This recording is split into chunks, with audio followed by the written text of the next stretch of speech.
We're on 15.1. Are you ready for 15.1? I was born ready. Nice.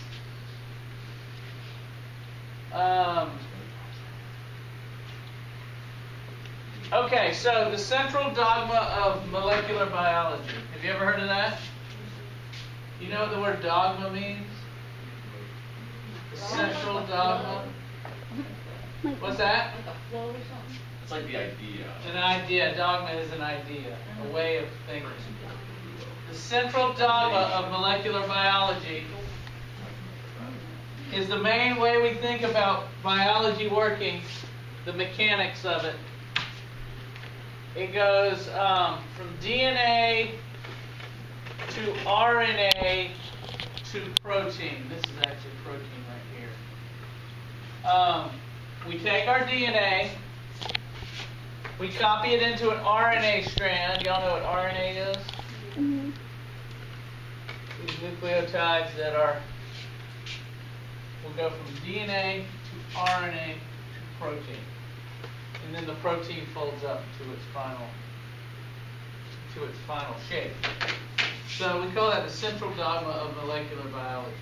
DNA to RNA to protein. Now, do you know what it's called when we go from DNA to RNA? You know what that process is called? Isn't that like Transcription.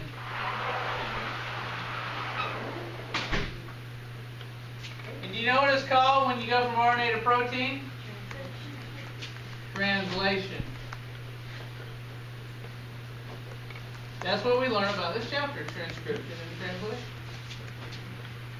Now, there is some instances where it can start at RNA and go to DNA. You know what we call that? Going backwards? Backwards transcription? Reverse transcription. Some viruses do that. Like the coronavirus. It's going around right now. It injects RNA into your cells. And inside your cells, that RNA is copied into DNA. And then the DNA gets in the nucleus of your cell and tells it what to do.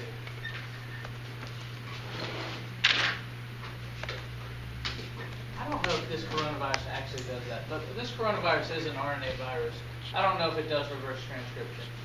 That's a good question. I need to look at that. But some viruses do that. So, proteins, proteins are made of amino acids. There's 20 different amino acids. Remember how they all bond together? Excuse me. Get a chain of amino acids. Sometimes you need a chain of amino acids.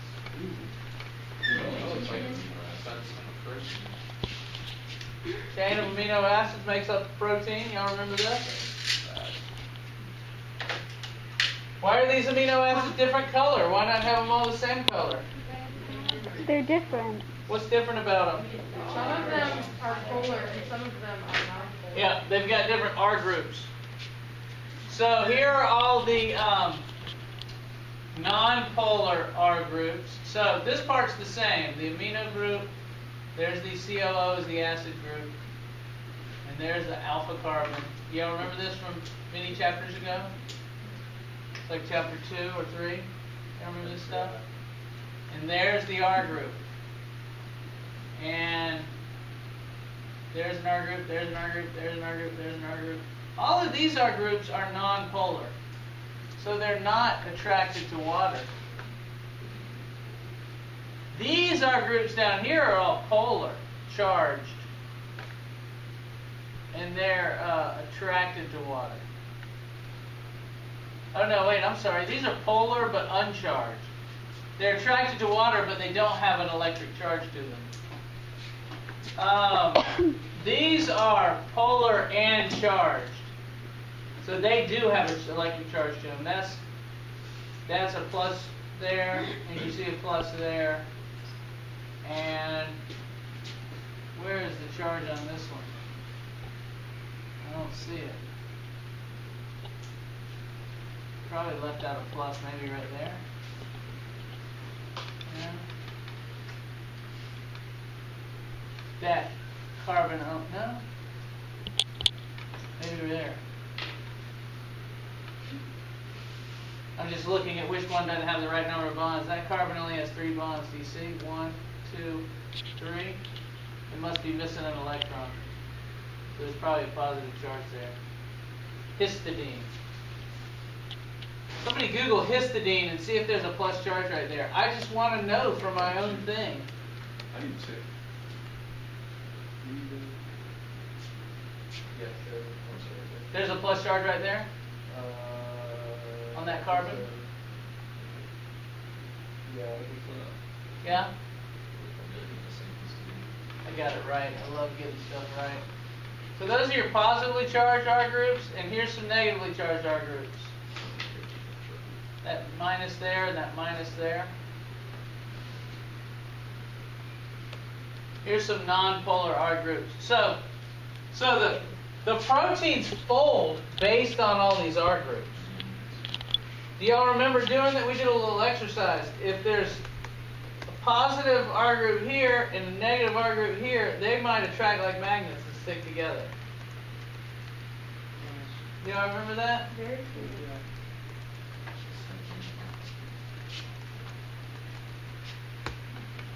So what happens is there is an enzyme, and it happens similarly to when we copy DNA. When we copied DNA and went from one strand to 2 strands, that's called DNA replication. Put this DNA back together. So a lot of students mix this up.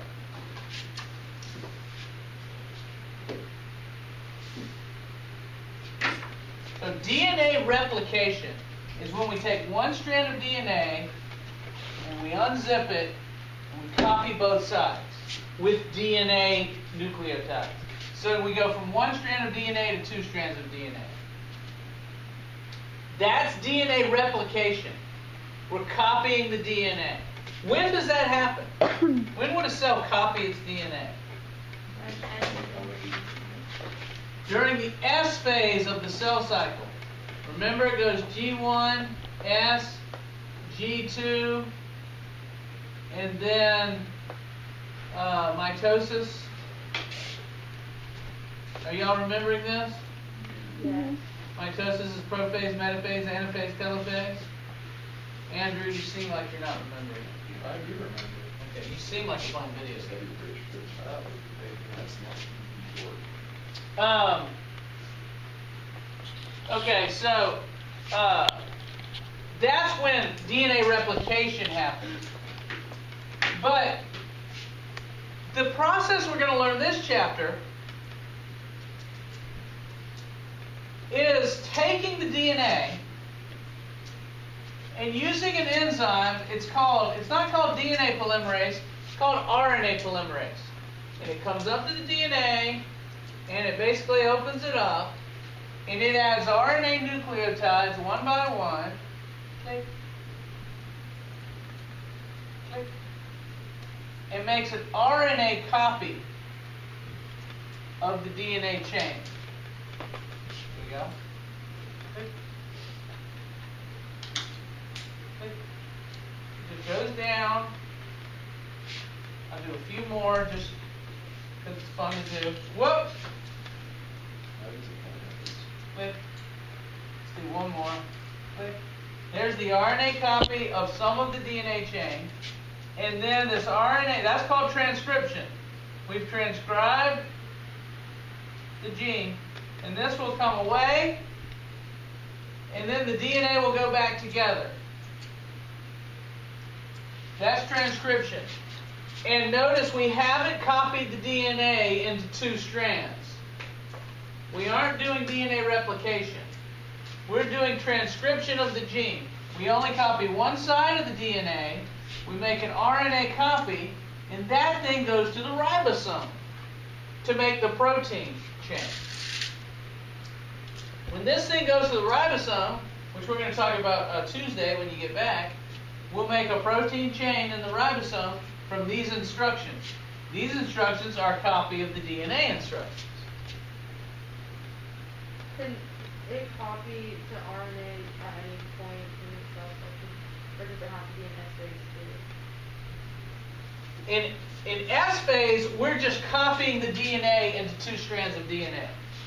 It has nothing to do with making a protein. Yeah. This thing that you see, transcription, translation, that goes on all the time in cells. Yeah. When the cell isn't copying itself. Okay. So it goes on in the cell really during G1 and during G2, during interphase. The cell is making proteins from the DNA. That's when this is happening, during interphase, during normal cell life. Which G1 is really, or G0. Do y'all remember G0?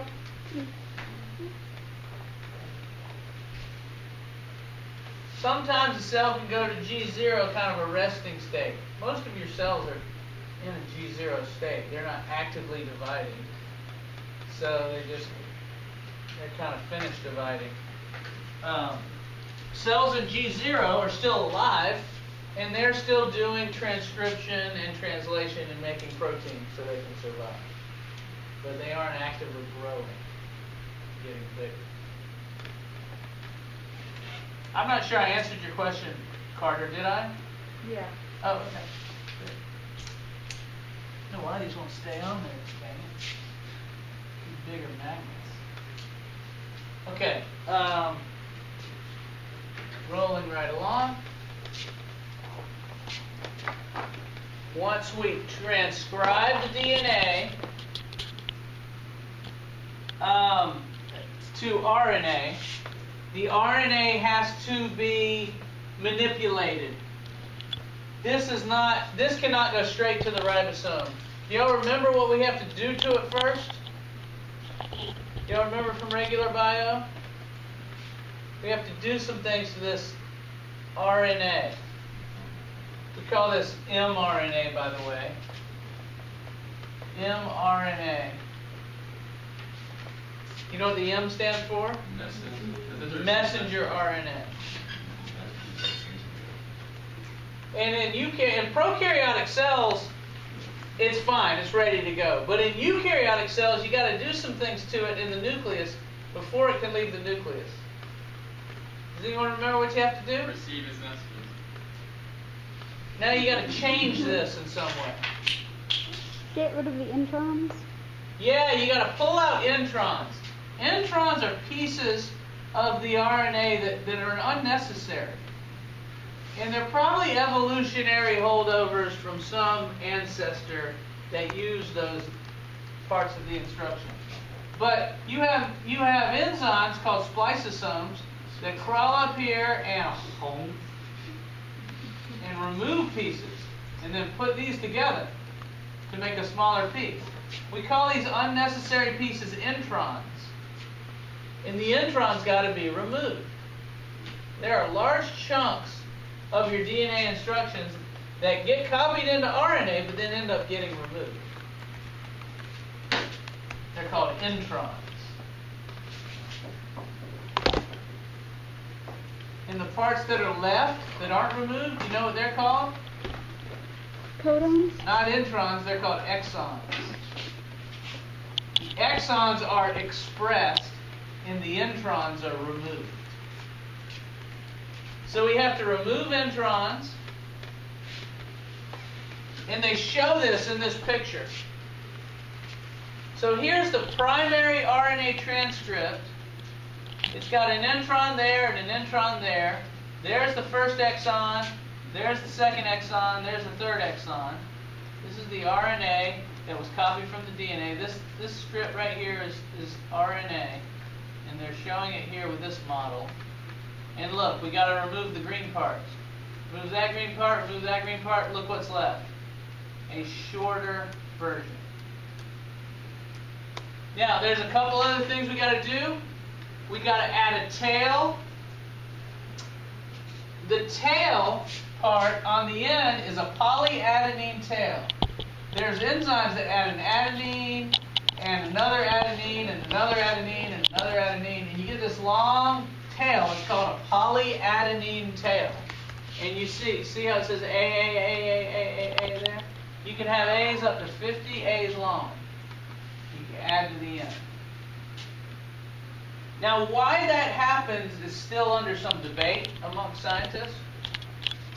But they think that every time the mRNA goes through the ribosome to make a protein, that the tail gets shortened. Just like the telomeres, you know how when the cell divides, the telomeres get shortened? Yes.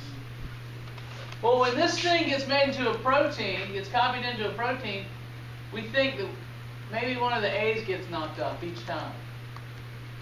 And so if there were 50 A's added on to the end, this thing could go through a ribosome 50 times.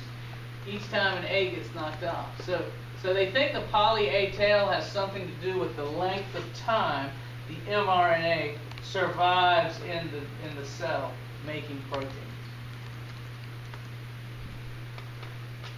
Are you with me here, Meryl? This is cool stuff. And then what else has to happen on the front end of the mRNA? You have to put a cap. It's called a guanine cap. It's a modified guanine. It's a little bit different. But you cap the front, you put the tail on the end, and this cap allows the mRNA to leave the nucleus and to go to the ribosome. And that's what I'm going to be showing you in detail on Tuesday. I'm going to be showing you what happens in the ribosome. Hey, they're back talking about mutation. Is this part of 15.1? Anybody got their book open? Yeah. Yeah? It is. Well, I already went over what a frameshift mutation is. It's if you... Why am I talking about mutations here?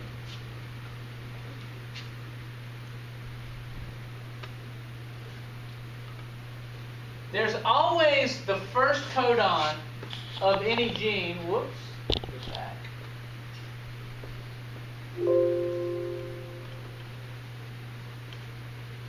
The first codon is always AUG. That's called the start codon. The first three letters of the mRNA are always AUG. Here, I'll make it AUG. There we go. There's your guanine cap, and then it's always AUG. AUG is called the start codon. The first amino acid that gets put in place in any protein is methionine, or MET for short. Back when I was in school, it was meth for short. So it always starts with meth, I would remember. Everything starts with meth. It's a drug joke. And that's what we'll end on. Nice. So, read 15.1. Have, there could be a quiz on it. Don't do any math. Have a good long weekend. And we'll pick up Tuesday.